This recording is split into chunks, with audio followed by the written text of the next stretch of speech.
Hi mga kamana. Ingani mag-avail sa atong MaxiCare.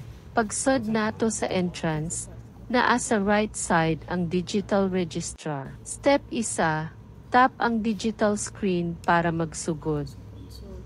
Step 2, dawaton og pagtugot sa confidentiality.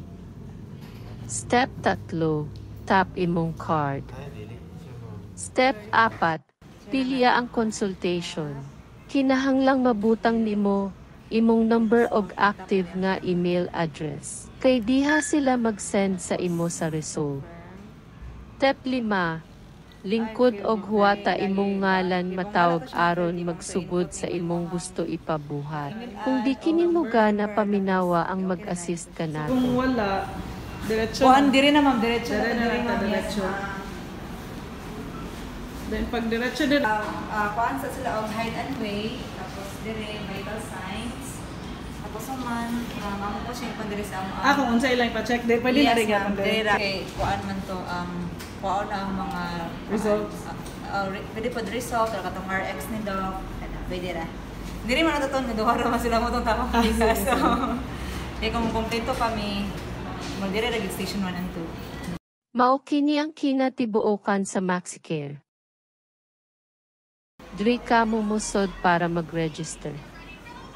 Ang ilang gina-offer karon mao ang una, general consultation, mao kini kung wa kamoy doktor sila magbasa sa inyong mga results.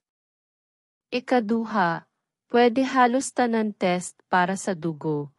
Sa mga fasting gikinahanglang nga sud sa 8 hangtod na 10 oras wa kamo kakaon og inom og miskan unsa nga ilimnon.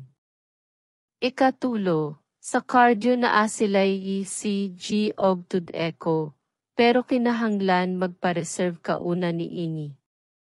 Ikaupat, sa mga babae na asyay OB, gyn nga mo pap smear og ultrasound.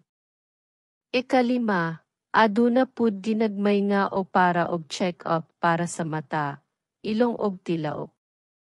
Ikaunom, aduna pud doktor para sa mga bata. Adunay mga serbisyo nga puhon pudi na nila buhaton, sama sa derma. Kung kamo mo adto sa hospital, duol una sa OPD pangutana. Kung ang doktor ba nga imong duolan karga ba sa MaxiCare? Kung di karga, ikaw gayud magbayad ni ini sa check-up fee. Kung karga, paglinya og huwata imuhang turno arong ihatag nimo ang imong card aron malibre ang imong consultation fee. Naay ipa-perma sa imo nga form aron kini mao imong ihatag sa sekretary sa imong doktor alang kini magpamatuod nga naa kay HMO. Duol kamo sa atong HR kung aduna pa kamoy laing pangutana. Untawara mo na ulit sa akong tingog.